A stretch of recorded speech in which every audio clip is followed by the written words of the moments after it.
ओम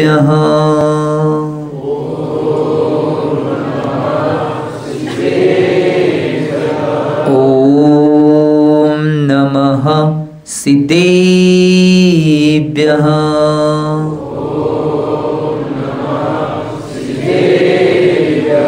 ओम नमः सिद्धेभ्यः।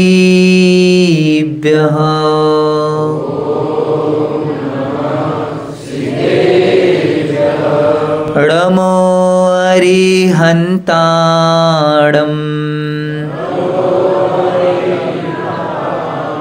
नमो सिद्धाणं नमो आय्याणम्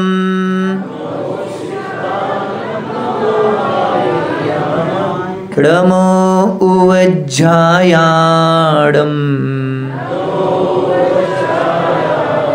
नमो लोये सौवसाहुरम्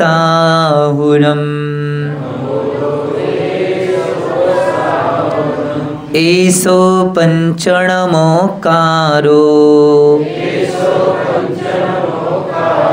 सौवपावपनासनो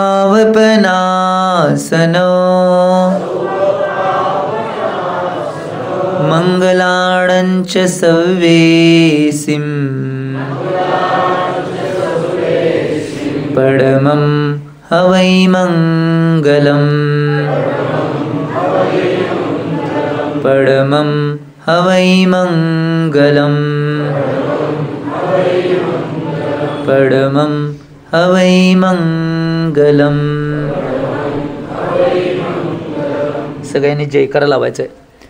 जे बोलो 24 भगवान की दिवादेव मूलनायक 1008 अष्टम तीर्थंकसी चंद्रप्रभा भगवान की सिद्धांत शास्त्र की 20वीं सदी के प्रथमाचार्य चर्चकुति समाधि सम्राट गुरुनाम गुरु आचार्य शांति सागर जी महाराज की संत शिरोमणि आचार्य गुरु श्री विद्यासागर जी महाराज की प्रातस्मरणीय शांत मूर्ति वासरत्नकर आचार्य गुरुदेसी सन्मत सागर जी महाराज की मम दीक्षा गुरु युवा स्मरण कांतिरत्न आचार्य गुरु श्री चंद्र सागर जी महाराज की परम पूज्य आचार्य गुरु श्री समय सागर जी महाराज की अहिंसामय विश्व धर्म की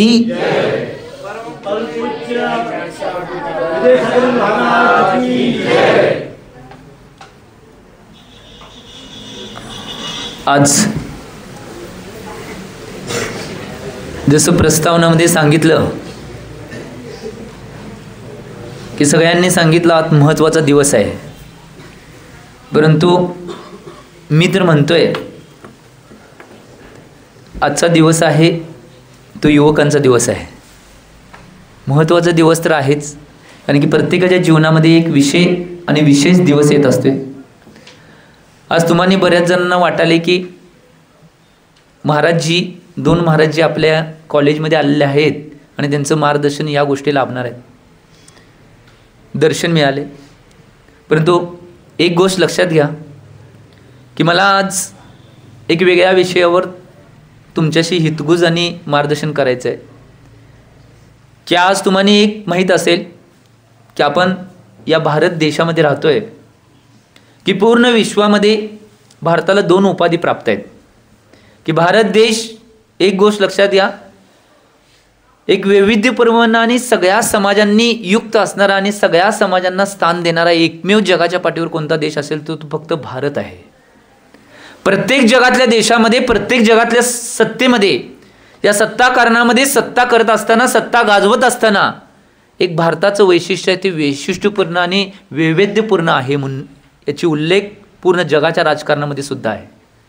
याचं मूळ कारण काय असेल बघा, आजपर्यंत तुम्ही बघितलं असेल की आजपर्यंत जगामध्ये एवढे देश आहेत, कुठल्या देशाला माता ही उपाधी मिळाली नाही। अमेरिका माता असं कधी म्हणले काय? पाकिस्तान माता, इंग्लंड माता असं म्हणले? कुठल्याच देशाला म्हणलं नाही। फक्त एकमेव जगाच्या पाठीवर देश आहे की त्या देशाला भारत माता असं म्हणलं जाते। याचं मूळ कारण काय असेल? याचं मूळ कारण की ही भारत भूमी आहे ती संस्कृती आणि संस्काराने युक्त आहे आणि या भारत भूमीला साधू संतांची भूमी ही मानली जाते। जगाच्या पाठीवर बरेच संत महंत आणि साधू संयत लोक होऊन गेली, ती फक्त जन्म कुठल्या देशामध्ये घेतली असेल तर तो एकमेव देश आहे, तो भारत आहे। म्हणून त्या भारत देशाला माता ही उपाधी मिळते। संतांना जन्म देण्याची भूमी या भूमीला म्हणून माता असं संबोधलं जाते. आणि मी सांगतोय की या पूर्ण विश्वामध्ये, जगामध्ये भारताला निश्चित रूपाने युवा देश म्हणून म्हटलं जातं. याचं मूळ कारण काय असेल? जगामध्ये बरेच देश आहेत, परंतु बऱ्याच देशामध्ये ज्यावेळी टक्केवारी वाईज त्या देशाची टक्केवारी काढली जाईल, त्या टक्केवारीमध्ये त्या प्रत्येक देशामध्ये की नाही 35 ते 40% युवक सापडणार.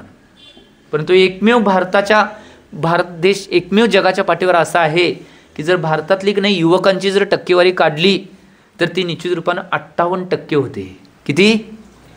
म्हणून या देशाला पूर्ण जगामध्ये युवक देश असं म्हटलं जाते, युवा देश असं म्हटलं जाते.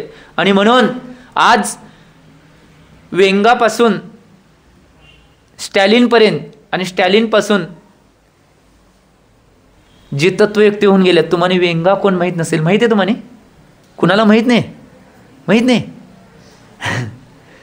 वेंगा आणि स्टॅलिन हे 2 व्यक्ती असे होते जगाच्या पाठीवर की त्यांनी जगाची भविष्यवाणी केली. की ते निश्चित रूपानं जगाच्या सगळ्या गोष्टींचा, बाह्य गोष्टींचा आणि सगळ्या निसर्गाचा अभ्यास करून भविष्यवाणी करायची. वेंगा एक असे भविष्यकार होऊन गेले, त्यांची आजपर्यंत जेवढ्या केलेल्या भविष्यवाण्या ती कधी कुठलीही भविष्यवाणी खोटी ठरली नाही. आणि त्यांची अंतिम भविष्यवाणी अशी आहे की ज्यावेळी जगामध्ये की नाही युद्धाची परिस्थिती होईल आणि ज्यावेळी 3रं युद्ध जगामध्ये होईल त्यावेळी त्या जगावर राज्य करणारा एकमेव देश शिल्लक राहील, तो म्हणजे भारत म्हणून त्या वेंगानं भविष्यवाणी केलेलं आहे. म्हणून सांगाले तुम्हाला की सगळ्या देशांच्या पूर्ण जगामध्ये हे का सांगितलेलं आहे याचं मूळ मला सांगायचं आहे. कारण की युवक देश का म्हटलेलं आहे? कारण की युवकांची शक्ती भारताच्या पाठीशी मोठी आहे. म्हणून जगातला कुठलाही देश कधी पूर्ण वेळ आजपर्यंत निश्चित रूपानं भारताबरोबर लढण्याचं सामर्थ्य ठेवू शकलं नाही आणि भारतासंघ जिंकण्याचं सामर्थ्य ठेवू शकलं नाही. आणि यात जर आज मी समाजामध्ये फिरतोय, वेगवेगळ्या गावामध्ये वेगवेगळ्या तीर्थयात्रांची वंदना करत असताना ज्या ज्या ठिकाणी आम्ही जात असतोय की आज आम्हाला निदर्शनात जाणवायला आहे. म्हणून बऱ्याच वक्त्यांनी म्हणलं की महाराज जी युवकांच्यात जास्त क्रांती करण्याचा प्रयत्न करतात आणि ती माझी निश्चित रूपानं हॉबी आहे की मला निश्चित रूपानं भारत देशामधल्या युवक युवतींना सुधारायचं आहे. ही निश्चित रूपानं माझी संकल्पना आणि माझे निश्चित रूपानं भाव आहेत. कारण की आज निश्चित रूपानं आम्ही बघतोय या पूर्ण जगामध्ये ज्या देशाला युवा देश म्हटलं जातंय, आज त्या देशातील युवक पिढी आहे ती भरकडत चाललेली आहे. त्याच्या माध्यमातून निश्चित रूपानं वेगवेगळ्या माध्यमातून युवक पिढी वेगवेगळ्या दिशेला चालल्या. आज एक गोष्ट लक्षात घ्या, आज व्यसनाधीनता एवढी वाढलेली आहे, आज स्वैराचार एवढा वाढलेला आहे, आज नीतिमत्ता एवढी ढासळलेली आहे आणि संस्कार आणि संस्कृती तर निश्चित रूपाने युवक घ्यायलाच तयार नाही. मी तुमच्या संस्थेचे संस्थापक अध्यक्ष असतील किसनराव आणि संस्थेचं कार्याध्यक्षपद भूषवणारे दिग्विजय त्यांचे चिरंजीव की ऐनापूरचे सरपंच होते, माजी सरपंच, की निश्चित रूपाने मी त्यांना निवेदन करू इच्छितोय की तुम्हाला जर खरोखर या कॉलेजमध्ये काही एक बदल करायचा असेल तर मी एक निश्चित रूपाने सूचना करू इच्छितोय आज या प्रवचनच्या माध्यमातून की भारतीय संस्कृती आणि संस्काराचं बीजारोपण करण्याचे प्रयत्न तुम्ही निश्चित रूपाने या संस्थेच्या माध्यमातून करा. आज पहिलं काय तत्व पाऊल उचलायचं असेल आपल्या भारत देशामध्ये तर पाश्चात्य संस्कृतीचे जे डे आहेत ते डे साजरे करायचे नाहीत. निर्णय उचलणार तर उचला. मी आज बऱ्याच शाळेमध्ये ही संकल्पना मांडून आलो आहे आणि बऱ्याच शाळेंनी ही संकल्पना उचलल्या की आज एक निश्चित रूपानं गोष्ट लक्षात घ्या, जे डे साजरे केले जातात, जे पाश्चात्य संस्कृतीचे डे आहेत ते माणसाला माणसाशी तोडण्याचं काम करणार आहेत आणि जे भारतीय संस्कृती आणि संस्कारांचे सण आहेत ते माणसाला माणसाशी जोडण्याचं काम करणार आहेत. आज निश्चित रूपानं 365 दिवस आहेत आणि डे मात्र 455 आहेत. कुठनं आले हो? आम्ही याचं चिंतन मनन करणं आवश्यक आहे. आणि त्या डेमध्ये निश्चित रूपानं व्यवहार, माणुसकी, आपुलकी आणि निश्चित रूपानं नात्यांना जोडण्याची किंवा नात्याची जपणूक करण्याची कोणतीही संस्कृती आणि संस्कार नाही. ते प्रत्येक व्यक्तीला, प्रत्येक हृदयानं निश्चित रूपाने एकमेकांच्या पासून बाजूला करण्याची एक क्षमता.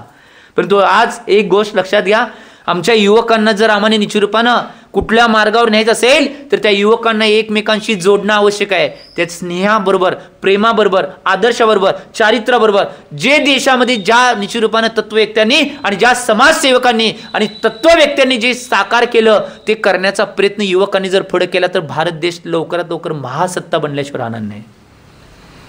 आज आम्ही नुसतं म्हणतोय की बऱ्याच नेत्यांची सुद्धा भाषणं असतात की आमच्या देशाला आम्ही लवकरात लवकर महासत्ता बनवणार. आज एक गोष्ट लक्षात घ्या, म्हणून नुसता कोण महासत्ता बनणार नाही तर त्याच्यासाठी कार्य आवश्यक आहे. आम्हाला आमच्या जीवनामध्ये ग्राउंड लेवलला किंवा निश्चितरूपानं खालच्या लेवलला जाऊन निश्चितरूपानं ते काम महासत्ता देशाला पुढे नेण्याचं काम करणं आवश्यक आहे. आज मी कॉलेजच्या मुलांना आणि या युवकांना एक आव्हान करू इच्छितोय की निश्चितरूपानं तुम्ही एक आज या कॉलेजमध्ये शिकत असताना तुम्ही निश्चितरूपानं मनामध्ये संकल्प बांधा की मी निश्चितरूपाने या कॉलेजमध्ये या शिक्षकांनी, या संस्थापकांनी किंवा संचालक बॉडीनं किंवा त्याच्याबरोबर टीचर जे आहेत, जे गुरुजी मराठीमध्ये त्यांना म्हणलं जाते की त्यांनी आपल्याला जी शिदोरी दिलेली आहे, मी आज संकल्प या निश्चितरूपानं भावनेमध्ये करतो की मी इथनं ज्यावेळी बाहेर पडेन त्यावेळी माझी पहिली जबाबदारी काय असेल तर माझ्या कॉलेजचं आणि माझ्या शाळेचं, माझ्या शिक्षकांचं, माझ्या आईवडिलांचं आणि माझ्या गावाचं नाव कधी खाली होऊन देणार नाही. एक संकल्प घेऊन घेतला तर निश्चितपणे तुमचं जीवन कधी दुसऱ्या पथाला जाणार नाही, ही गोष्ट लक्षात घ्या. तुम्हाला वाटते की नाही? आज बरेच सरांनी सुद्धा बोललं आज की आज बरेच असे विद्यार्थी आहेत की ते निश्चितपणे शेतकऱ्याची मुलं आहेत. त्यांच्या आईवडिलांना वाटते रात्रंदिवस ती काबाड कष्ट आईवडील करत असतात, कारण की आम्ही सुद्धा तुमच्यातनंच आलेलो आहे. मी काय आभाळातनं पडलोय किंवा कुठनं बाहेरच्या देशातनं आलोय असं नाही. या भारत देशामधलाच निश्चितरूपानं माझं पूर्वाश्रमीचं गाव सांगली जिल्ह्यातील कसबे डिग्रज हे आहे. माझी संस्था, मी रयत शिक्षण संस्थेमध्ये शिकलोय, हे बी मला बी आदर्श वाटतोय, कारण की ज्या कर्मवीर अण्णांनी 8,000 शाखांचं जाळं निर्माण केलं त्या संस्थेमध्ये शिकून आम्ही बाहेर पडलोय. आदर्श आणि गुरुकुल, वारणा गुरुकुल असेल, बाहुबली गुरुकुल असेल, या गुरुकुलामध्ये माझं शिक्षण झाले. त्यामुळे निश्चितरूपानं मला सुद्धा हाच वारसा आहे. फक्त एक निश्चितरूपानं ध्येय तुम्ही घेऊन जाणं आवश्यक आहे युवकांनी की माझ्या जीवनामध्ये माझ्या आईवडिलांचं, माझ्या शिक्षण संस्थेचं, माझ्या गावाचं आणि माझ्या परिवाराचं नाव कधी मी खाली करून देणार नाही, की निश्चितरूपानं त्या नावाला मी आदर्श उठवण्याचा प्रयत्न जीवनामध्ये करेन, एवढा संकल्प घेऊन जावा. दुसरं काही करण्याची आवश्यकता नाही. आणि एक गोष्ट लक्षात घ्या, आज बऱ्याच जणांना वाटते निश्चितरूपानं की आम्ही युवक आहे म्हणजे लय काहीतरी मोठं करलोय. जरा युवक झाला की नाही, मराठीमध्ये एक जुनी माणसं आमची म्हणतात की जरा कोण मोठा झाला तर त्याला शिंग फुटतात, असं म्हणलं जाते मराठीमध्ये, ही म्हण आहे. परंतु एक गोष्ट लक्षात घ्या, शिंग फुटून द्यात, मोठा माणूस व्हायलाच पाहिजे, माणूस वाढायला पाहिजे, मोठा व्हायला पाहिजे आणि मोठ्या पदावर सुद्धा जायला पाहिजे. परंतु एक गोष्ट लक्षात घ्या, जरी हे जीवनामध्ये झालं, जीवनामध्ये हे जरी अनुभवला मिळालं तर जीवनामध्ये माझा जो पाय आहे ते वाईट दिशेला कधी पडणार नाही, हा संकल्प घेऊन जाणं आवश्यक आहे. मी बऱ्याच विद्यार्थ्यांना निश्चितपणे संकल्प करायला सांगतो की तुम्ही जीवनामध्ये एक संकल्प करा, मी कधी जीवनामध्ये व्यसन करणार नाही, व्यसनमुक्त राहणार, कोणतंही व्यसन करणार नाही. आज किती घरं मी बघाले, आज निश्चितपणे तुम्हाला माहीत नसेल, आज जरी मी महाराजजी असलो, जरी समाजाचं काम करत असलो तरी समाजसेवा करताना माझी एक संस्था काम करते, सन्मती वात्सल्य सेवा संस्था, की महाराष्ट्र राज्यामध्ये ज्या गरीब माणसांची की नाही ऑपरेशन होत नाही, ती critical operation free of charge करून दिले जातात. दुसऱ्या अवस्थेमध्ये बऱ्याच युवक युवतींना जी गरीब आहेत त्यांना नोकरीला लावण्यासाठी ही संस्था काम करते. आणि तिसऱ्या अवस्थेमध्ये जे निश्चितरूपानं गरीब मुलं ज्यांचे लग्न होत नाहीत त्यांच्या लग्नासाठी त्यांना संसार सेट दिला जातोय, ही संस्था काम करते. मी करत असताना बघतोय की आज सगळ्यात जास्त निश्चितरूपानं ऑपरेशनची कामं कशामुळे येत असतील तर व्यसनामुळे येतात. कॅन्सरची पेशंट जास्त आहेत. आज आम्ही याचा विचार करणं आवश्यक आहे. आम्हाला जर समाज जागृती करायची असेल, आणि एक गोष्ट लक्षात घ्या, युवक म्हणजे काय असेल, युवकमध्ये युवक बी येतो आणि युवती बी येते. हे काय असतील, युवक ह्या 3 शब्दापासून बनला आहे. त्यामध्ये पहिला शब्द आहे यु, दुसरा शब्द आहे व आणि तिसरा शब्द आहे क. हे 3 शब्दापासून युवक हा शब्द बनला आहे. खरा युवक कोण असेल, या 3 शब्दांचा मतितार्थ काय सांगू मी. पहिला शब्द आहे यु, याचा अर्थ आहे युधिष्ठर. दुसरा शब्द आहे व, याचा अर्थ आहे वशिष्ठ. तिसरा शब्द आहे क, याचा अर्थ आहे कर्ण. युवक खरा कोण असेल, ज्याच्याजवळ निश्चितरूपाने युधिष्ठिराची धर्मपारायणता, ज्याच्याजवळ वशिष्ठाची ज्ञानोपासना आणि ज्याच्याजवळ कर्णाची दानशूरता आहे, तो खरा युवक आहे. ही गोष्ट लक्षात घ्या. आम्ही जीवनामध्ये चिंतन करणं आवश्यक आहे. आम्हाला जर युवक बनायचं असेल तर आमच्याबरोबर आमचा धर्म असणं आवश्यक आहे. आम्ही जर खरोखर युवक असेल तर आमच्याबरोबर ज्ञानोपासना आवश्यक आहे. आणि आम्ही जर खरं युवक असेल तर आमच्याबरोबर दान करण्याची क्षमता सुद्धा आवश्यक आहे. कर्णाचं उदाहरण का दानामध्ये दिलं जाते. कर्ण असा व्यक्तिमत्व होता की कोणीही त्याच्या दारामध्ये दान मागायला तर तो कधी खाली जात नव्हता. शेवटची परिस्थिती अशी होती की त्याच्याजवळ असणारी सगळ्यात मोठी निधी, जे सुरक्षा कवच त्याच्याजवळ होतं, ते सुद्धा दानमध्ये मागितल्यावर ते सुद्धा काढून देणारा व्यक्ती म्हणजे कर्ण होता. म्हणून दानामध्ये कर्णाचं नाव घेतलं जाते. वशिष्ठ असा व्यक्ती होता की तो निश्चित रूपानं पूर्ण जगामध्ये सगळ्यात जास्त ज्ञानाची आराधना, ज्ञानाची साधना रात्रंदिवस कुणी केली असेल तर त्या वशिष्ठाने केली होती. म्हणून तो जगामध्ये ज्ञानापासनासाठी किंवा ज्ञानाची उपासना करण्यासाठी तो उत्कृष्ट बनला. आणि खरोखर जर धर्मपारायणामध्ये कोण श्रेष्ठ असेल तो युधिष्ठिर श्रेष्ठ होता. कधी धर्म सोडला नाही, नीती कधी सोडली नाही, आपले संस्कार आणि संस्कृती कधी सोडली नाही. म्हणून त्या धर्मपारायणामध्ये सगळ्या जगामध्ये कुणाचं नाव घेतलं जातं ते त्या युधिष्ठिराचं घेतलं आहे. आणि युवक कोण असेल त्या युवकाबरोबर धर्मोपासना असणं आवश्यक आहे, त्या युवकाजवळ ज्ञानोपासना आवश्यक आहे, आणि त्या युवकाजवळ दानशूरता सुद्धा असणं आवश्यक आहे. तो खरा युवक आहे, ही गोष्ट लक्षात घ्या. आम्ही नुसतं म्हणतोय युवक म्हणजे झालो, मोठा झालो की मी मोठा होत चाललोय, माझं सगळं काम झालं नाही. तुमच्या जबाबदारी वाढल्या. ज्यावेळी तुम्हाला निश्चित रूपानं तुम्ही मोठ्या व्हायच्या अवस्थेमध्ये येणार आहे त्यावेळी तुमची जबाबदारी वाढणार आहे आणि तुमचं कार्य वाढणार आहे. ते कार्य आम्ही आमच्या मनापासून करणं आवश्यक आहे, ही गोष्ट लक्षात घ्या.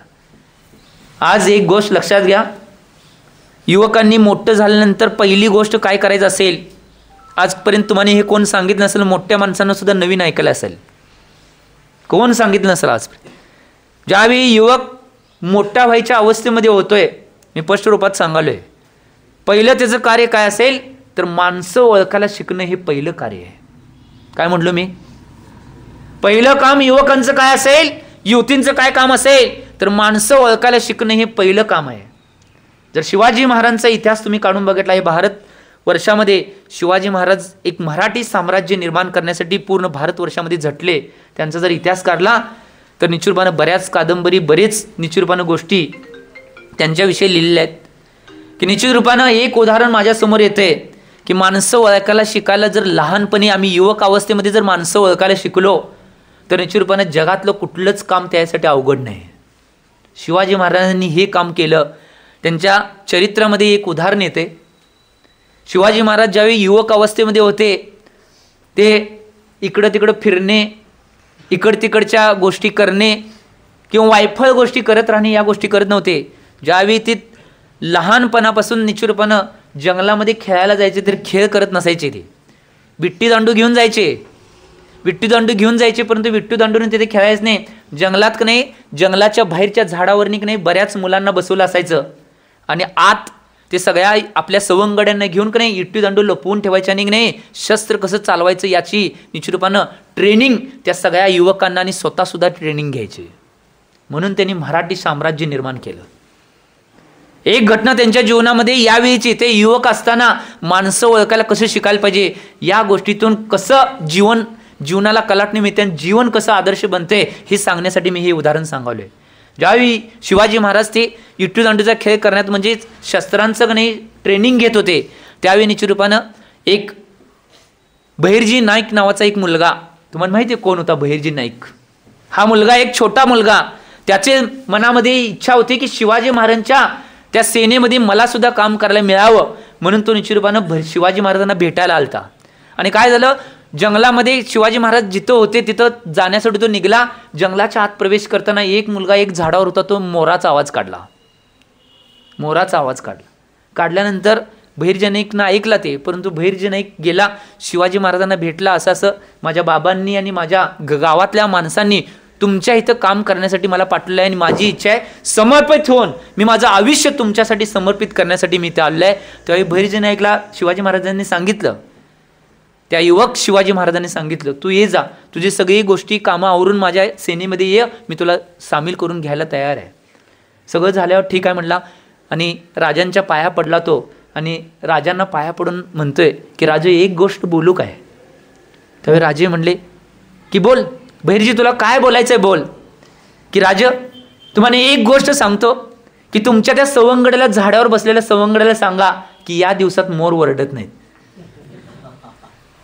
त्यावेळी शिवाजी महाराजांनी हे ऐकल्यानंतर शिवाजी महाराजांनी ठरवलं की माझ्या राज्याचं गुप्त हेर कोण होणार असेल तर तो बहिर्जी नाईक होईल. आणि म्हणून मराठी साम्राज्य निर्माण करण्यामध्ये सिंहाचा वाटा कोणी घेतला असेल तर त्या बहिर्जी नाईकने घेतला. युवक असतानाच त्या निश्चित रूपाने शिवाजी महाराजांनी बहिर्जी नाईकला राज्याचं कुठलं पद द्यायचं हे ठरवून ठेवलं होतं. म्हणून शिवाजी महाराजांनी मराठी साम्राज्य निर्माण केलं. आम्हाला जर आमचं साम्राज्य निर्माण करायचं असेल, महाराज आमचं साम्राज्य काय, आमचं घर आणि आमचा परिवार, परंतु एक गोष्ट लक्षात आहे, असं कधी मानू नका माझा परिवार, माझं घर, माझं गाव, माझं भावकी एवढेच माझं साम्राज्य असेल.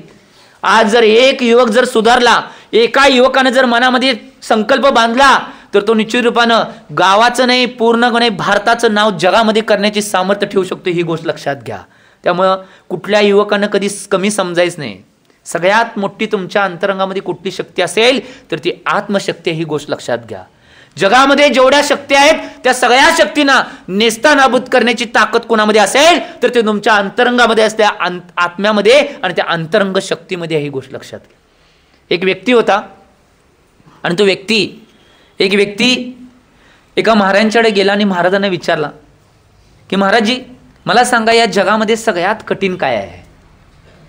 तर महाराजांनी सांगितलं या जगामध्ये सगळ्यात कठीण डोंगर दगड आहे. जो डोंगराचा दगड आहे तो आहे सगळ्यात कठीण. महाराजजी याच्यापेक्षा काही कठीण असं असेल काय जगात. त्यावेळी महाराजांनी सांगितलं याच्यापेक्षा कठीण आहे, त्या दगडाला सुद्धा फोडण्याचं काम लोखंड JCBच्या माध्यमातून करतंय, म्हणून लोखंड त्यापेक्षा कठीण आहे. तो व्यक्ती परत म्हणतोय महाराजजी याच्यापेक्षा कठीण काय असू शकते काय. तर त्या लोखंडाला सुद्धा वाकवण्याचं आणि वितळवण्याचं काम अग्नी करते, म्हणून अग्नी कठीण आहे. तर त्यापेक्षा कठीण काय आहे काय. तर त्यावेळी महाराजजी म्हणतात त्या अग्नीला सुद्धा विझवण्याचं किंवा नाही नाश करण्याचं काम पाणी करते, म्हणून पाणी कठीण आहे. पाण्यापेक्षा कठीण काय आहे तर पाण्याला सुद्धा वळवण्याचं आणि पाण्याला सुद्धा नाश करण्याचं काम हवा करते, म्हणून हवा कठीण आहे. तर हवेसुद्धा कठीण. त्यावेळी महाराजींनी म्हणलं हे बघ तुला जगातलं सगळ्यात कठीण मानायचं असेल तर हवेला नाही, पाण्याला नाही, दगडाला नाही, अग्नीला नाही, सगळ्यालाच बदलण्याची क्षमता कोणी असेल तर ती माणसामध्ये आहे. आणि माणसाच्या आत्मशक्तीमध्ये जगामध्ये सगळ्यात कठीण वस्तू आणि सगळ्यात श्रेष्ठ काय असेल तर माणसाची आत्मशक्ती आहे. ही गोष्ट लक्षात घ्या. त्यामुळे ती एकदा जागृत केला तर जगातली कुठली शक्ती तुम्हाला अडवू शकणार नाही.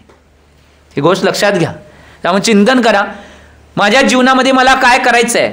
आज युवक निश्चितपणे युवक परिस्थिती आल्यामध्ये भरकटत जातोय. काय एक व्यसनाकडं किंवा एक दुसऱ्या अवस्थेत जातोय. त्याच्या मनामध्ये युवक झाल्यावरच यायला चालू होतंय की आता आम्ही दोघं व्हायला पाहिजे. तिथनं मनामध्ये बीज फुटायला चालू होते की मला एक जोडीदार पाहिजे म्हणून. परंतु एक गोष्ट लक्षात, युवकांना जोडीदार मिळवण्याच्या पुढं आयुष्यामध्ये लई संधी आहेत. आत्ताच ही संधी घेऊ नका. आत्ता ज्या संधी तुम्हाला प्राप्त झाल्या त्या संधीचं सोनं करण्याचा प्रयत्न करा. आज याच्यावर तर मार्गदर्शन मी एवढं करतोय. काय कशावर तुम्ही त्याला म्हणताय की तुमच्या जीवनामध्ये ती व्यक्ती लय आवडती बाबा, हे मुलांच्या हो त्याला तिने नाव दिले लव गुरु म्हणा. एक गोष्ट लक्षात घ्या, पहिला निश्चित रूपानं कुणावर जर लव करायचं असेल तर पहिला तुमच्या परिवारावर लव करा. फॅमिली मी कायम सांगतोय, मी तयार केलेली सिस्टीम आणि प्लॅनिंग फॅमिलीवर पहिला प्रेम करायला शिकायला पाहिजे. लव हा शब्द आहे. फॅमिलीमध्ये की नाही किती शब्द आहेत. कुणाला इंग्लिश येते काय, येते नव्ह का. कुठले शब्द आहे.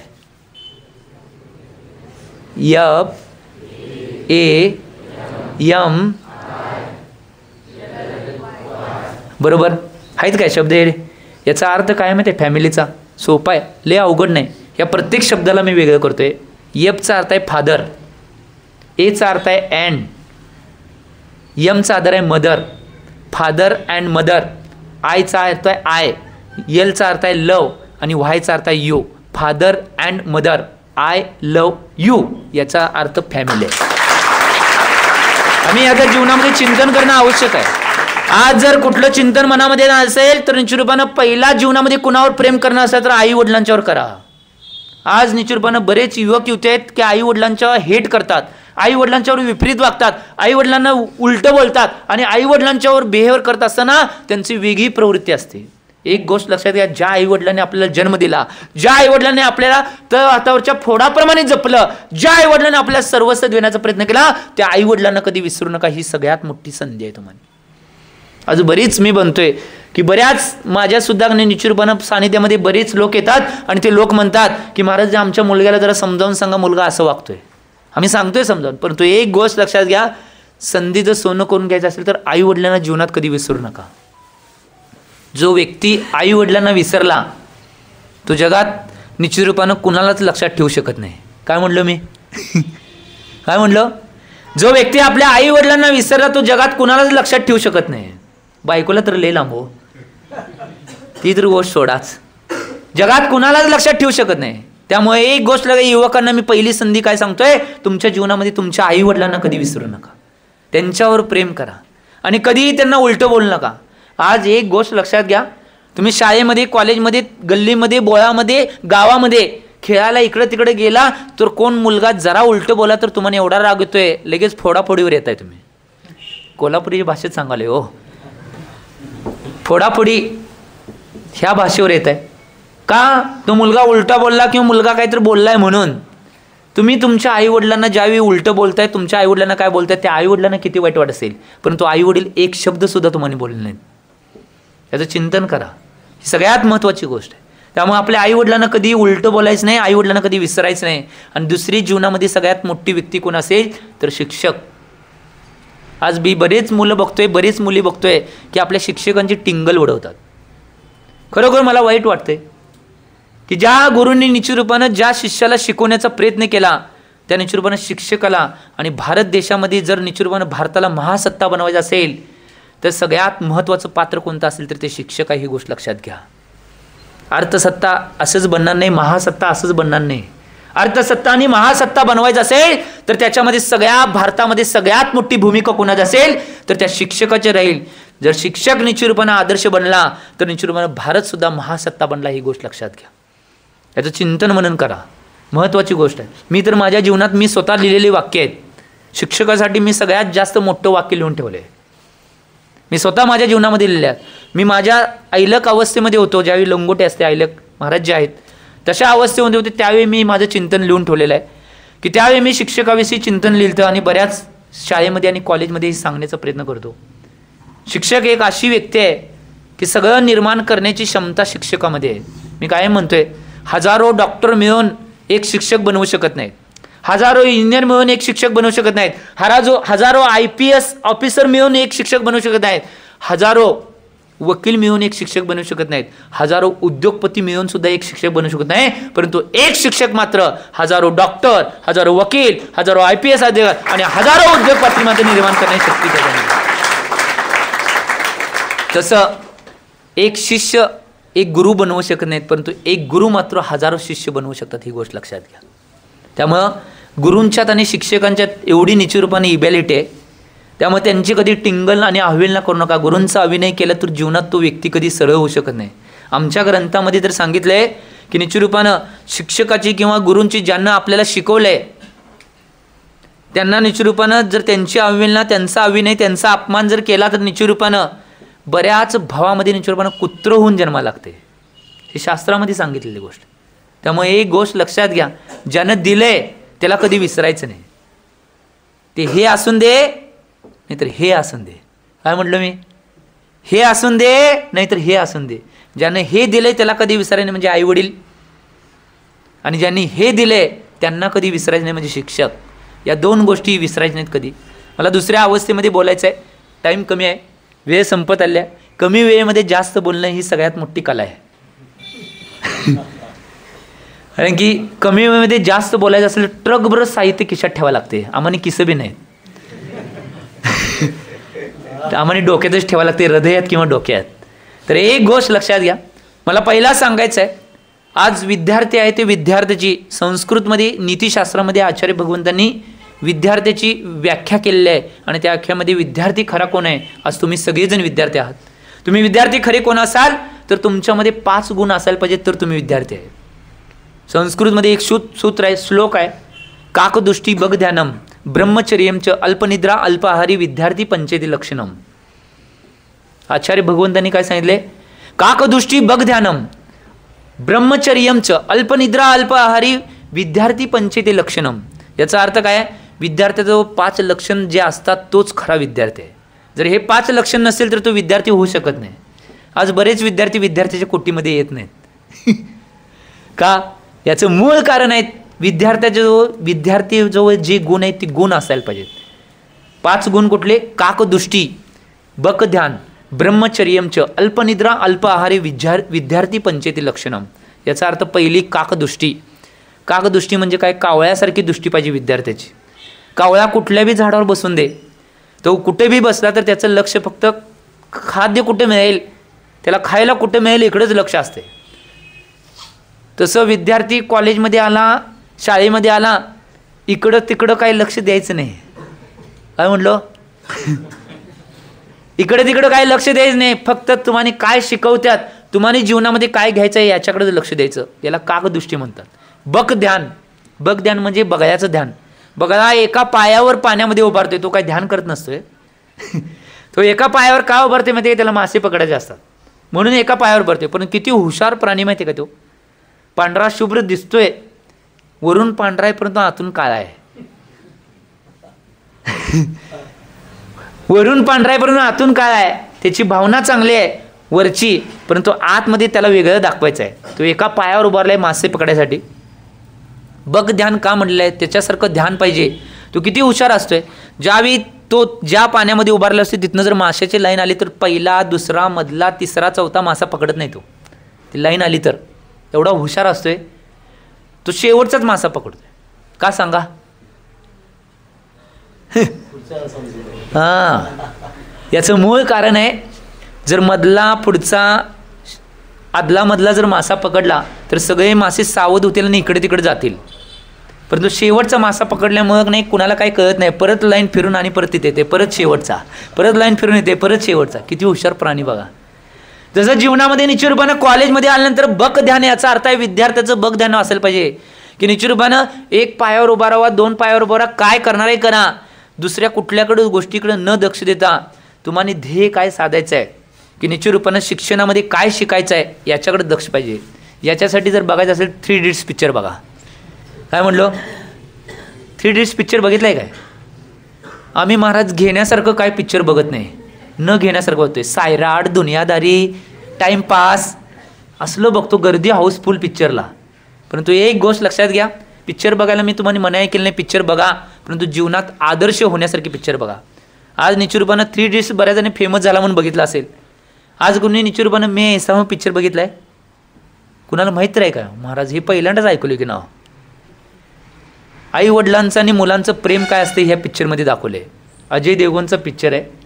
बघायला मिळालं तर बघा, बळमन सांगावले मी, बघायसाठी सांगावले. मे ऐसा पिक्चर, जो वडील मतिमंदी असतोय आणि ती मुलगी, त्यातलं गाणं फेमस आहे बघा, चंदाने पूछा तारोसी मेरे पापा, ह्या पिक्चरमधलं गाणं आहे ते. बघायला मिळालं तर बघा. आई वडिलांचं प्रेम काय असते आणि मुलांची कर्तव्य काय असतात त्या पिक्चरमध्ये दाखवले. कोणीही मुलगा असून दे, किती कठोर काजा असून दे, पिक्चर बघितल्यावर रडायलाच पाहिजे. तानी पिक्चर कोणी बघितलंय? तारे जमीन पर, सितारे जमी पर, निचूरपणे या सगळ्या गोष्टी आम्ही बघणं आवश्यक, घेण्यासारखी. आणि त्याच्या पुढे जाऊन निचूरपणं जर गुरु शिष्याची कहाणी बघायची असेल तर स्टायलो पिक्चर बघा, प्रभुदेवाचा आहे, हिंदी डबिंग आहे तो पिक्चर.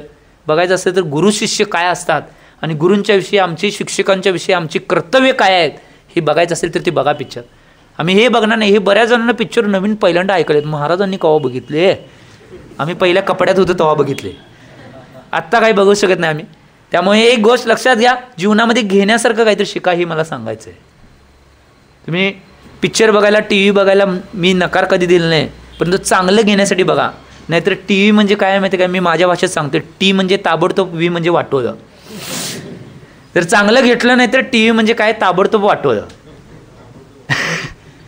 आणि माझ्या ग्रामीण भाषेत जर टी व्हीचं काय असेल तर टी म्हणजे टाकावं, व्ही म्हणजे वस्तू, ती टाकावी वस्तू आहे. यातनं जीवनात काय मिळणार नाही. चांगलं घ्यायचं असेल तर जीवनात मिळण्यासारखं आहे. त्यामुळे एक गोष्ट लक्षात घ्या, मला तुम्हाला एक जगातला सगळ्यात मोठा तत्व एकता आणि ज्यानं जगाला पूर्ण नीती दिली, त्याची नीतिमत्तेचे 5 गोष्टी तुम्हाला देण्याचा प्रयत्न करतो आज मी. हे आपलं चालू आहे, बघ ध्यानपर्यंत आलो आहे आपण, अजून राहिले, विसरत नाही, काय भिऊ नका. कुठलीही गोष्ट नाही विसरत नाही, तिथं परत येणारच गाडी. तर बघ ध्यान झालं, तसं बघ ध्यान पाहिजे. त्यानंतर आहे ब्रह्मचर्यमचं. तो मुलगा शिक्षण घेऊसपर्यंत ब्रह्मचर्याचं पालन करायला पाहिजे. मुलींच्याकडे बघताना, महिलांच्याकडे बघताना आई आणि बहीणच्या अपेक्षेनं बघायला पाहिजे. शिवाजी महाराज यांनी मराठ्यांचं साम्राज्य निर्माण केलं. त्या शिवाजी महाराजांना एकदा सुरतच्या पलीकडे एक मोठी बाजारपेठ होती. ती मराठा साम्राज्य निर्माण करण्यासाठी ती बाजारपेठ लुटली गेली आणि त्या किल्ल्यावरनं एका मुस्लिम मुलगीला एका निचरूपानं मराठा सैनिकांकडे उचलून आणलं आणि शिवाजी महाराज विचारले की माझ्यासाठी काय आणलं आहे.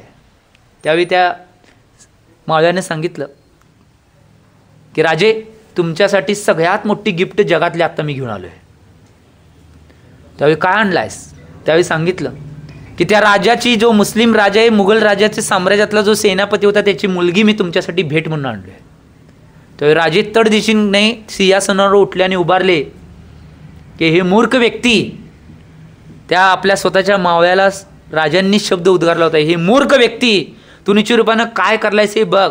शिवाजी महाराज म्हणजे असा तसा चारित्र्य असलेला व्यक्ती नाही, तर उत्कृष्ट आणि महाराष्ट्राची शान असलेला शिवाजी महाराजांचं चारित्र्य आहे. त्यामुळे ह्या व्यक्तीला निश्चित रूपानं मला स्वीकारायचं नाही. मी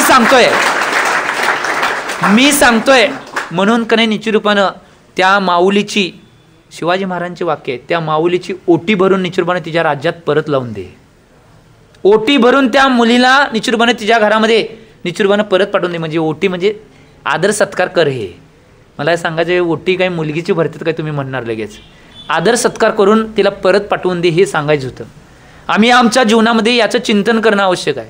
स्वामी विवेकानंद ज्यांनी देशाला निश्चित रूपानं ज्ञानाची काय पासना असते, उपासना असते हे शिकवलं. ज्यावेळी त्यांनी पहिला निश्चित रूपानं भारतातून विदेशामध्ये पहिला पूर्ण विश्व धर्म संमेलनाला त्यांनी जाणार होते. भारतातले 2च व्यक्ती गेले होते, एक स्वामी विवेकानंद आणि दुसरं वीरचंदजी गांधी जे जैन होते. हे 2च व्यक्ती धर्म परिषदेसाठी गेले. या दोघे व्यक्तींनी नाही पूर्ण विश्व गाजवलं होतं आपल्या भाषणाच्या माध्यमातून, आपल्या प्रवचनच्या आणि आपल्या वाणीच्या आणि आपल्या ज्ञानाच्या माध्यमातून पूर्ण विश्व धनानून सोडलं होतं. कारण की स्वामी विवेकानंद तर सगळ्यांना माहीत झाले, परंतु मधल्या काळामध्ये वीरचंद गांधी कोण होते कुणाला माहीत झाले. ज्यावेळी गांधींची हत्या झाली, ज्यावेळी बरेच देशातले इंदिरा गांधी पंतप्रधान झाल्यानंतर त्यांना विचारले की गांधी कोण होते, त्यांनी सांगितलं गांधी महात्मा गांधी होते, त्यांनी देशाला स्वातंत्र्य मिळवून दिलं. त्यांना माहीत नव्हतं. अहो ते नव्हा, ज्यांनी धर्म परिषदेमध्ये विश्वाचं प्रतिनिधित्व केलं आणि विश्वातल्या सगळ्या धर्मांचं मार्गदर्शन ज्यांनी केलं ते वीरचंद गांधी कोण होते. त्यावेळी त्यांनी सांगितलं गांधी नंतरचे गांधी, गांधींच्या नंतरचे गांधी, परंतु गांधींच्या नंतरचे जे गांधी होते ते महान होते, त्यांनी विश्व परिषदेमध्ये काम केलं. मी सांगायला स्वामी विवेकानंद ज्यावेळी धर्म परिषदेला जाणार होते त्यावेळी त्यांची जी होती, त्यांना ते म्हणायचे.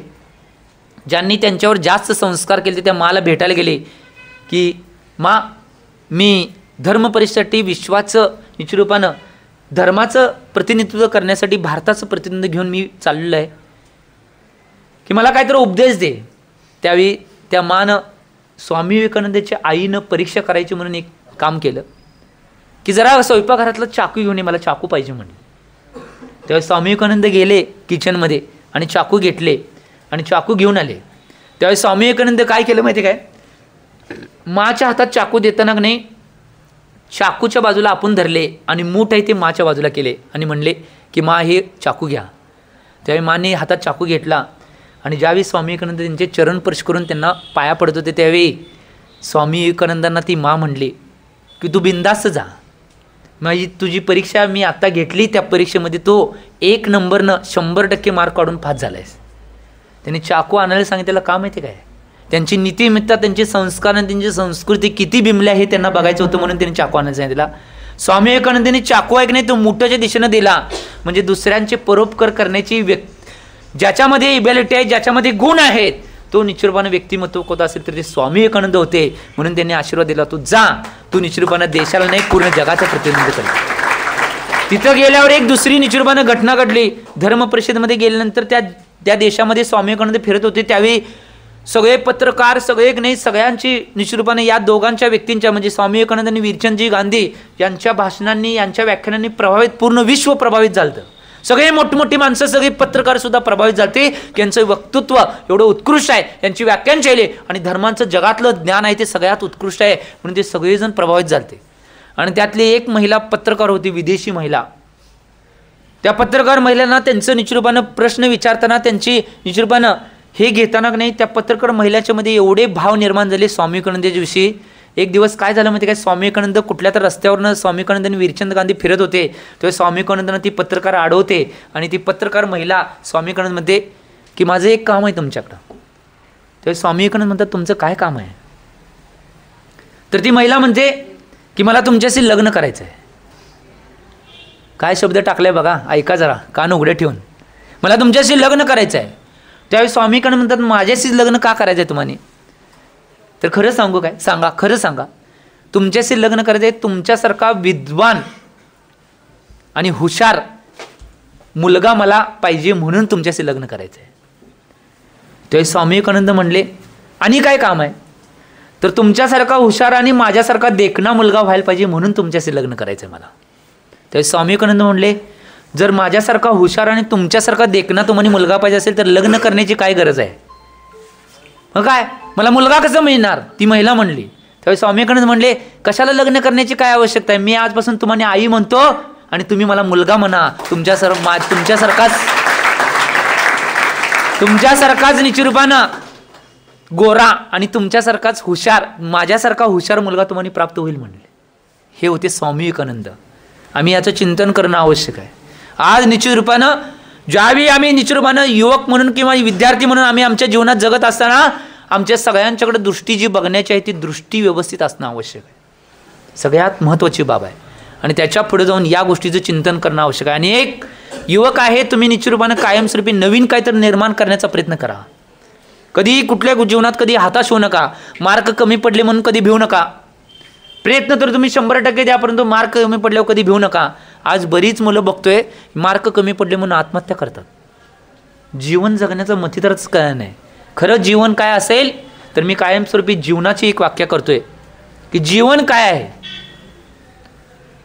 जीवन काय आहे याची व्याख्या करताना मी एक वाक्य सांगतोय की माणसाचं जीवन काय असेल, सगळ्यात महत्त्वाची बाब काय असेल, माणसाच्या जीवनामध्ये सगळ्यात महत्त्वाचं दुःख, सुख, आनंद या सगळ्या गोष्टी येत असतात, जात असतात, परंतु या सगळ्यांचा ताळमेळ घालून जीवन जगणे हे खरा जीवनाचा आनंद आहे.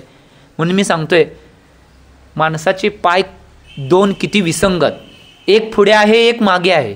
माणसाचे पाय दोन किती विसंगत, एक पुढे आहे एक मागे आहे. पुढच्याला अभिमान नाही, मागच्याला गर्व नाही, कारण की त्या दोघांना माहिती आहे क्षणात हे बदलणार आहे. याचंच नाव जीवन आहे. आमच्या जीवनामध्ये दुःख सुख येत राहणार आहेत, जात राहणार आहेत. पाय कसं पुढं मागं होत असतात तसं सुख दुःख, श्रीमंती गरिबी, आनंद दुःख या सगळ्या गोष्टी येत जाणार नाही.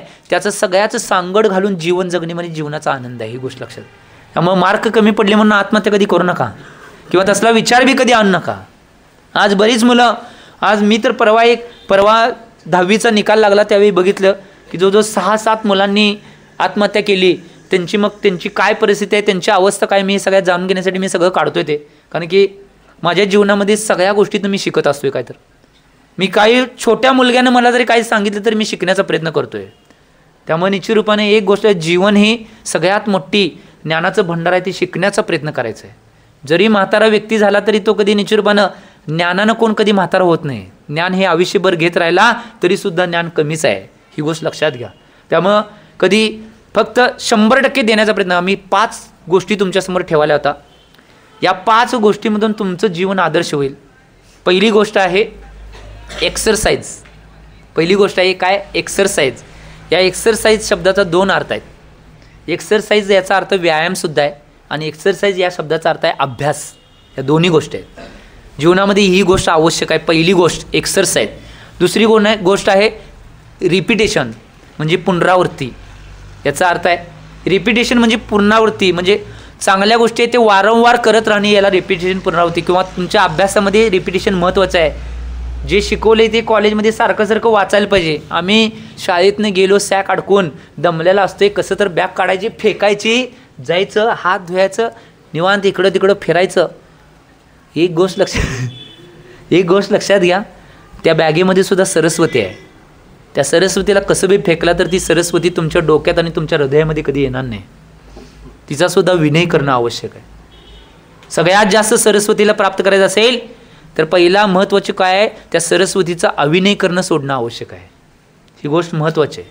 आणि त्याच्यामध्ये सगळ्यात महत्त्वाचं कारण शिक्षकांचा अविनय, पुस्तकांचा अविनय किंवा ज्ञानाची साधना आहे त्या साधनांचा अविनय आणि त्याच्या पुढे जाऊन फटाकडे उडवणे हे सगळ्यात मोठं कारण आहे. हो महाराज, हे काय सांगितलं.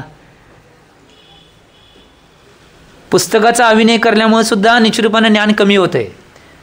गुरुजन आहेत, जे आदरजन आहेत किंवा शिक्षक आहेत, त्यांचा अविनय करण्यामुळे सुद्धा ज्ञान कमी होतं आहे.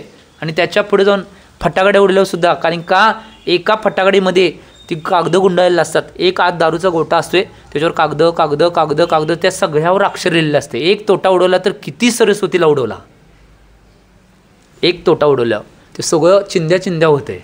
पण ज्ञान कसं येणार हो?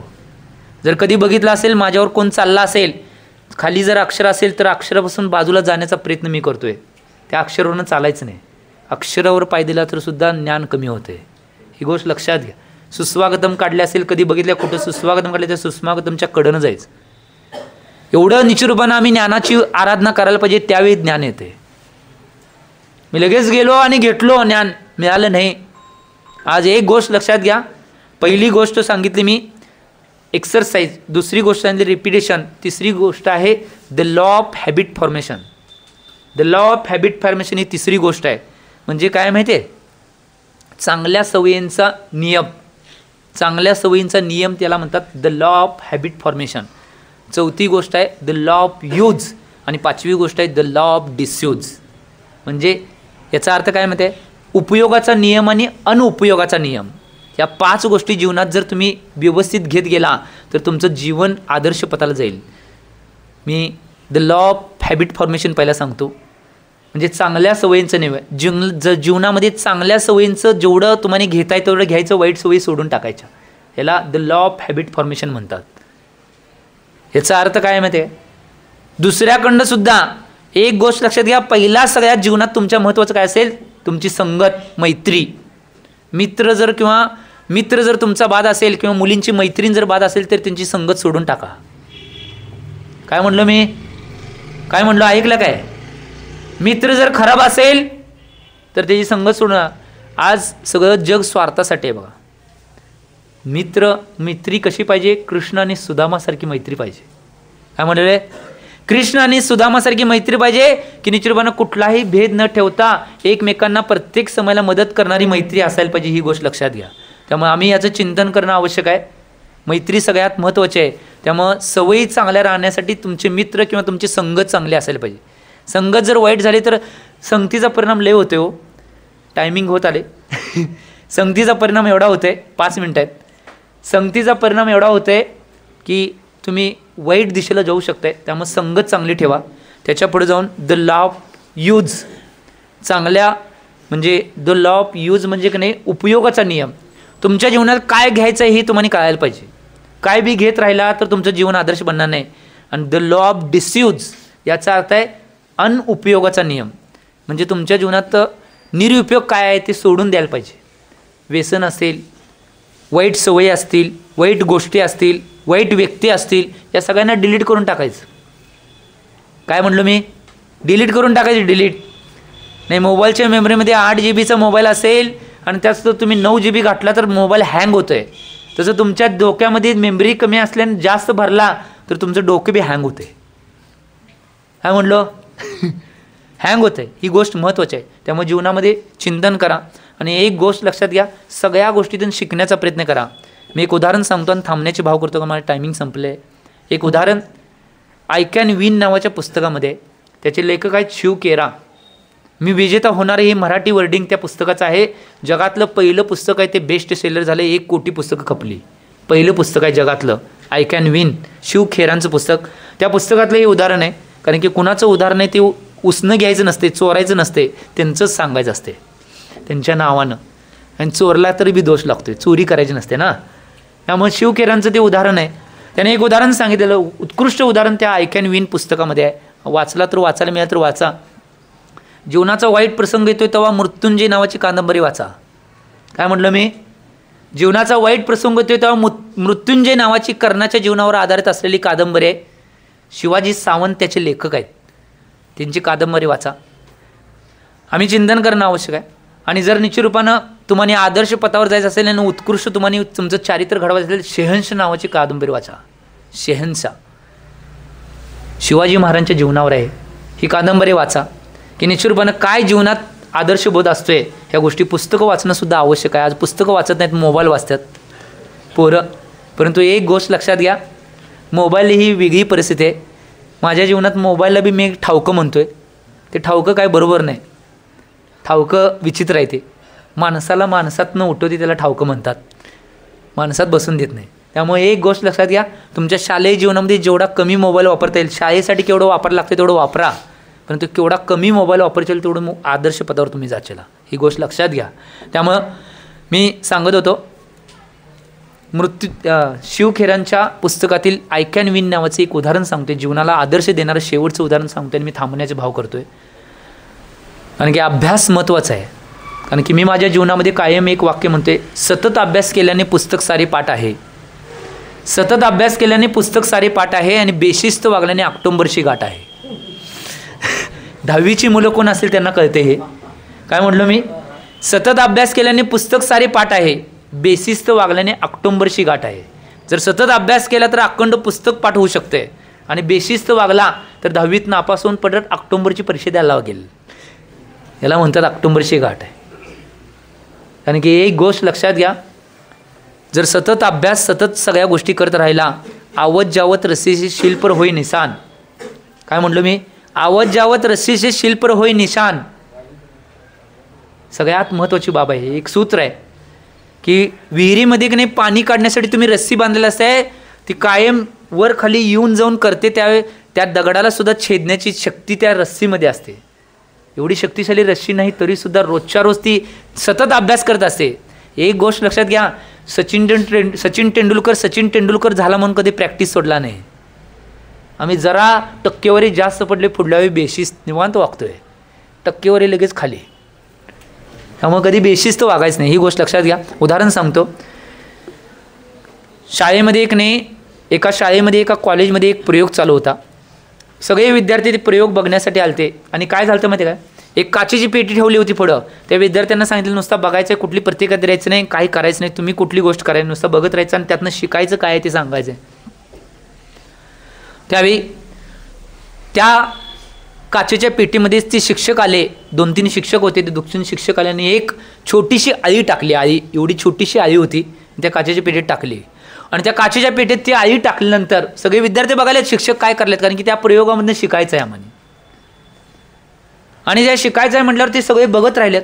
आणि काय झालं, दुसरे एक शिक्षक आले, त्याने हातामध्ये एक औषधाची नाही एवढी बॉटल घेऊन आलते, काहीतरी केमिकल होतं, ते केमिकल घेऊन आलते. त्या केमिकलमधले नाही त्याने केमिकलमधील 2 थेंब नाही त्या आळीवर टाकल्यानंतर परत दुसरे एक शिक्षक आले, ती जरा आळी आहे ती जरा उगाच तडफडू लागली. परत दुसरे शिक्षक आले, त्यांनी एक हातामध्ये केमिकलचं कुठलं तर नाही एक निचुरबानं काचेचं भांडे घेऊन आले, त्यातले 2 थेंब काढले आणि त्या आळीवर टाकले. परत ती जी आळी आहे ती जास्त तडफडायला लागली. परत तिसरे शिक्षक आले, त्यांनी सुद्धा एक नाही केमिकलचं कुठलं तर नाही भांडे घेऊन आले आणि त्यातले 2 केमिकलचे थेंब त्या आळीवर टाकले आणि सगळ्या विद्यार्थ्यांना सांगितलं फक्त बघायचं आहे आणि या प्रयोग यातून तुम्ही काय शिकला हे नंतर सांगायचं आहे. आता सगळी बघत राहिल्यात मुलं, सगळी मुलं तिथं आल्यात, सगळी बघत राहिल्यात. ती आई एवढी तडफडायला, एवढा तिला त्रास व्हायला की एवढी उड्या मारून मारून ती तडफडायला. शिक्षक तिथनं निघून गेले. शिक्षक बाजूलाच तिथं कुठं लपून बघत होते की कोण कोण विद्यार्थी काय करतात. आणि त्यातला एक विद्यार्थी ज्याच्यावर थोडं काहीतर निचूरपणं काहीतरी मनात त्याला वाटलं की त्याच्या मनामध्ये एकच विकल्प आला की शिक्षकानं त्या आईला किती त्रास दिला आहे की आई तडफडायला. आणि काय झालं, त्या मुलग्याला ते राहावलं नाही म्हणून मुलगा सगळ्या मुलांना सारत सारत बाजूला ते पेटीजवळ गेला आणि पेटीचं जे नाही हे होतं वरचं दार, ते दार उघडला आणि त्या पेटीतनं आई बाहेर काढला. आई ज्यावेळी बाहेर काढल्या ती आई लगेच तिथं मृत्युमुखी पडली. शिक्षक आले, प्रयोग बंद पडला. प्रयोग बंद पडल्यानंतर शिक्षक आले, शिक्षकाने विचारलं निचुरबाने काय झालं, तुम्ही प्रयोगातून काय शिकला. बरं शिक्षकांना ती विद्यार्थी म्हणतात, शिक्षकांना टीचरांना म्हणतात आम्ही शिकायच्या आधीच या मुलग्यानं आई बाहेर काढल्याने आईचा मृत्यू झाला. त्यावेळी शिक्षकांनी सांगितलं, शिक्षकांनी परत शिक्षक तिथं उभारले आणि शिक्षकांनी दुसरी एक आई घेऊन आली आणि त्या पेटीत सोडली. त्यावेळी परत आणि तसेच ते 3 प्रकारचे केमिकल त्या आईवर टाकल्यानंतर आई जास्त तडफडली आणि शिक्षकांनी सांगितलं कुणी जवळ यायचं नाही पेटीच्या, नुसता बघायचं आहे. ती आई एवढी तडफडायला लागली, एवढा त्रास व्हायला वर उड्या मारायला लागली आणि थोड्या वेळानं मात्र त्या केमिकलमुळं त्या आईतून पंख फुटले आणि त्या आईचं रूपांतर फुलपाखरामध्ये झालं आणि ते सुंदर फुलपाखरं त्या पेटीमध्येच इकडे तिकडे फेऱ्या मारू लागलं. आता मुलांना आनंद झाला. मगाच्यानं तडफडत होतं ते निचुरपणा आनंद झाला. त्यावेळी ह्या सगळा प्रयोग पूर्ण झाल्यानंतर शिक्षकाने विचारलं सगळ्या मुलांना की यातून तुम्हाला काय शिकायला मिळालं ते सांगा. पहिला मुलगा ज्या मुलानं आईला बाहेर काढलं ना, आई मृत्युमुखी पडले, तो मुलगा म्हणतोय की मला तर शिकायला मिळालं, शिक्षकांनी त्या आईला त्रास दिला. कारण की एवढी तडफडत होती तरी सुद्धा नाही कुणाची दया, त्या आईची दया कुणाला आली नाही, म्हणून मला दया आली म्हणून. त्यावेळी शिक्षक म्हणले, बाळ तू अजून बारगायस, बाळ तू शिकायला आलायस, तू शिकायला आलायस. ती आईचा प्रयोग हाच होता, तुम्हाला प्रयोग हाच दाखवायचा. त्या आईच्या माध्यमातून फुलपाखराची निर्मिती करणे हा प्रयोग होता. ते केमिकल म्हणजे त्या आईला निश्चितपणे पंख फुटावेत यासाठी ते केमिकल टाकलं होतं.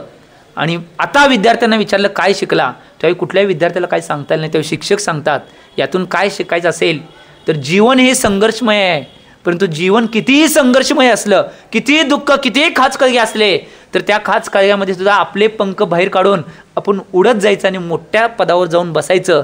याला जीवनाची मूळ संधी म्हणतात. ही गोष्ट लक्षात घ्या. त्यामुळे मला एवढंच सांगायचं आहे, या विद्यार्थ्यांना एवढंच सांगायचं आहे, तुमच्या टीचरांचा, आई वडिलांचा, कुणाचा अभिनय कधी करू नका. देशासाठी, तुमच्या शाळेसाठी, तुमच्या कॉलेजसाठी तुमचं नाव करण्याचं आणि तुमच्या परिवाराचं नाव, आई वडिलांचं नाव कधी खाली करण्याचा प्रयत्न करू नका. एवढी संधी जरी वापरला जीवनाचा, तुमच्या जीवनाचा आदर्श निर्माण, एवढी भावना करतो. आणि मी एवढेच भाव करतोय की एक गोष्ट लक्षात घ्या, जीवनामध्ये सगळं काही मिळेल, सगळं काही प्राप्त होईल, परंतु तुमचं जीवन तुम्हाला एकदाच मिळाले. कधी जीवनामध्ये जीवन संपवण्याचा विचार कधी करू नका, कुठलीही परिस्थिती होऊन. आज बरेच जण का नाही, मुलं नापास झाल्यामुळं कमी आत्महत्या करतात. आज मुलींना धोका दिल्यानंतर लय आत्महत्या करतात. हे एक ट्रेंड आलाय नवीन. अरे त्या एका मुलीसाठी आपलं जीवन संपवायला मूर्ख आहे काय? आम्ही मूर्ख आहे काय? एक गोष्ट लक्षात घ्या, जीवनामध्ये निश्चित रूपानं कुठल्या मुलीसाठी, कुठल्या कुणासाठी नाही निश्चित रूपानं जीवन संपवू नका. आणि एक गोष्ट लक्षात घ्या, जीवनामध्ये कधीही व्यसनांचा आधार घेऊ नका. व्यसन 100% त्याग करा. कुठल्याही व्यसनांचा आधार घेऊ नका. कुठलंही व्यसन करणारा मुलगा जर निश्चितपणे तुमच्यासमोर आला आणि त्यानं म्हणला व्यसन कर माझ्या मैत्रीसाठी, तुझी मैत्री गेली, मला तुझ्या मैत्रीची गरज नाही म्हणायचं, तिथनं बाजूला व्हा, परंतु व्यसन कधी करू नका. आज बरीच मुलं नाही मैत्रीमुळे व्यसनामध्ये पडाल्यात. ही गोष्ट लक्षात घ्या. आम्ही जीवनामध्ये चिंतन, मित्र सांगितलं तर त्या मित्राला डिलीट करून टाका. 100% परमिशन. अशी मित्र बरीच मिळतील, परंतु तुमचं जीवन तुम्हाला एकटाच मिळणार आहे. आणि एक गोष्ट लक्षात घ्या, तुम्ही जर व्यसनी बनला तर तुमच्या एकट्याला दोष येत नाही हो, तुमच्यामुळे तुमच्या आईवडिलांना, तुमच्यामुळे तुमच्या घरातल्या माणसांना, तुमच्यामुळे तुमच्या समाजातल्या माणसांना, तुमच्यामुळे तुमच्या भावकीतल्या माणसांना, तुमच्या गावाला, सगळ्यांना दोष येतोय. कुणाचा मुलगा आणि त्याला एकट्याला व्यसनी म्हणत नाही, सगळ्या घराला व्यसनी बनवतात. ही दारुड्याची आई, ही दारुड्याची पत्नी, हे दारुड्याचं घर, ही दारुड्याची भावकी. काय मिळवलं आम्ही? काय मिळवलं? चिंतन करा. एक गोष्ट लक्षात, चिंतन करा. जीवनामध्ये जर आदर्श बनायचं असेल तर वाईट सवयींना सोडणं आवश्यक आहे. महात्मा गांधींचे आज पूर्ण देशात बऱ्याच नगरांना, बऱ्याच मार्गांना नावं दिले जातात. याचं मूळ कारण त्यांनी संस्कृती आणि संस्कार जपत संस्कार आणि संस्कृतीच्या माध्यमातून देशाला सत्य आणि अहिंसा या 2 तत्वावर देशाला स्वातंत्र्य मिळवून दिलं. म्हणून आज सुद्धा त्यांचे पुतळे किंवा आज सुद्धा त्यांच्या नोटावर फोटो आहे. त्याचं चिंतन करणं आवश्यक आहे. म्हणून याचं आम्ही चिंतन करा. तुम्ही चिंतन या गोष्टीचं करा. मी एवढेच भाव करतो की तुमचं जीवन आदर्श बनावं, तुमचं जीवन उन्नतिमय बनावं, एवढी भावना करतो. जाता आता मी एवढेच भाव करतो, मानव जीवन मिला है बेस्ट, उसे मत जाने दो वेस्ट. मानव जीवन मिला है बेस्ट, उसे मत जाने दो वेस्ट. पाप को दो रेस्ट, अपने आप की कर लो टेस्ट, तभी हम सबको मिलेगा मौज का एवरेस्ट. तभी हम सबको मिलेगा मौज का एवरेस्ट. जय बोलो आचार्य भगवान श्री सन्मति सागर जी महाराज की.